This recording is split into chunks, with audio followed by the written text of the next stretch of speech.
people, this is Lena from Sweden. Thank you so much, Frank James, for the clip about aliens. It was so inspiring. It was really interesting to hear the different theories, and I would love to share my beliefs in relation to this. First of all, I guess we would have to define what is life and what is a being. If we expect to know life or beings from other civilizations, what would that even be? And a few years ago I saw a discussion, a forum, with some scientists or academics that were discussing the definition of life. And they were talking about everything from cells dividing to consciousness, and that was kind of where they were moving in this discussion. Also, what is a being? When we're talking about beings from other civilizations or other worlds or other parts of the universe, that we still project our human definition of being on what we expect them to be. Like a physical unit of some kind that starts and ends, that can be identified, what's that, 3D or 4D? And I think that might need to be developed if we would even be able to grasp what a being or a piece of consciousness or an energy from another world would be like. Because what we see in popular culture is often this reflection of the human being, and that we expect to be able to see each other as if they would have vision and sight, or hear each other, and maybe it's just so different that we wouldn't see it or see them, or maybe it's already here. Where are the boundaries and the differences between an us and a them, etc. And this also brings me to what I believe about the universe that I would love to share with someone.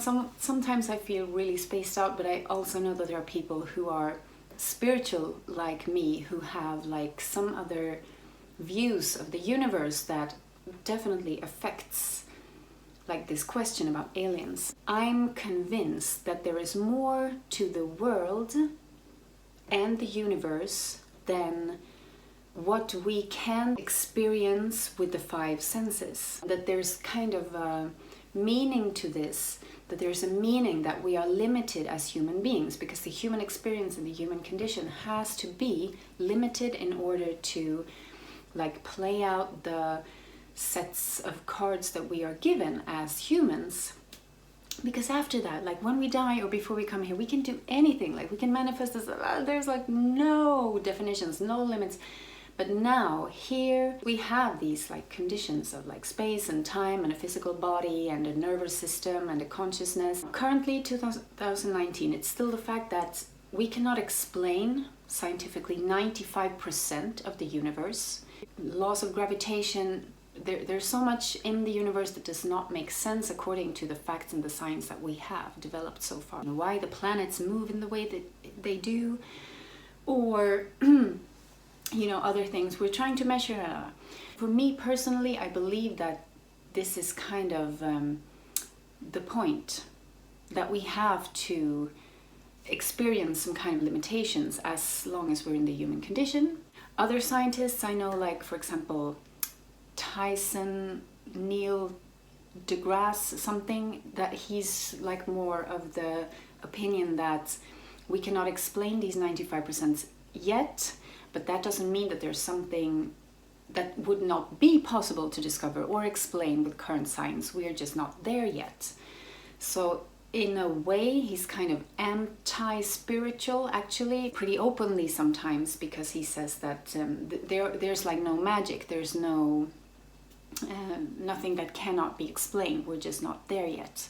And that humans also have this need to say about things that we can't explain, oh, it's magic, it's religion, it's God, and just box it in the magic. And I think maybe it's not that black or white, that, we are limited as human beings, but we are also spiritual. I think it's both. Also, dimensions. I've never done drugs personally, but I've listened to other people who've done hallucinogenic drugs and told me about their trips, and it's been very rewarding. I hate drugs.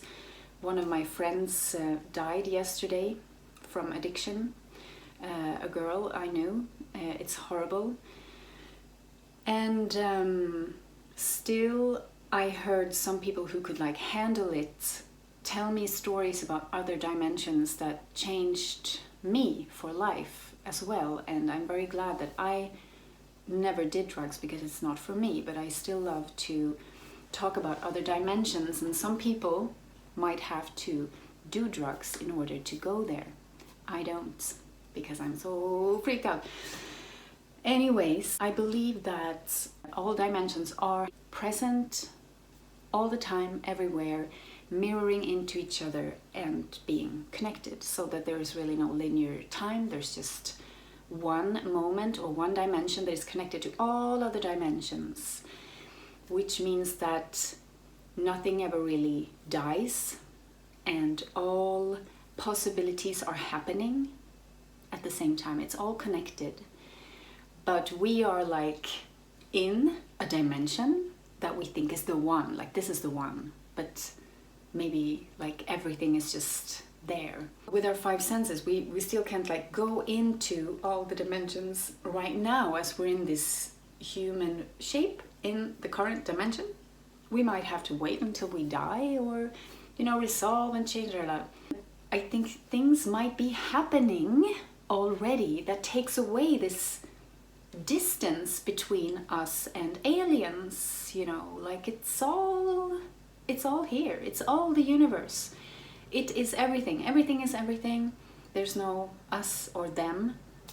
So maybe if we just think about some energy at some part of the universe, maybe that is the meeting happening between us and the aliens, because this like physical moving between one galaxy to the other is like so analog. It's maybe we can just move through consciousness instead, or move through dimensions instead, and just be part of anything.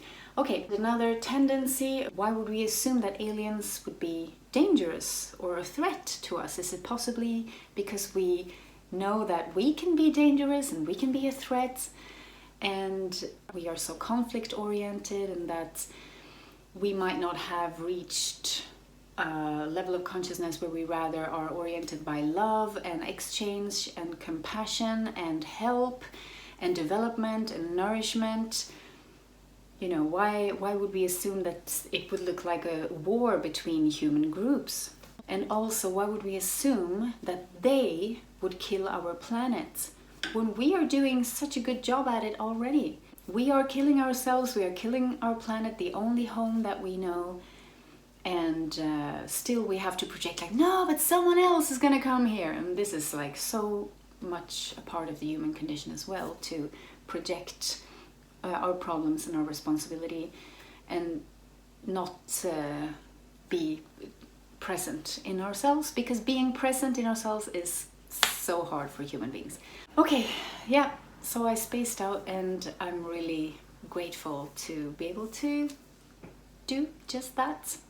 See you later, guys.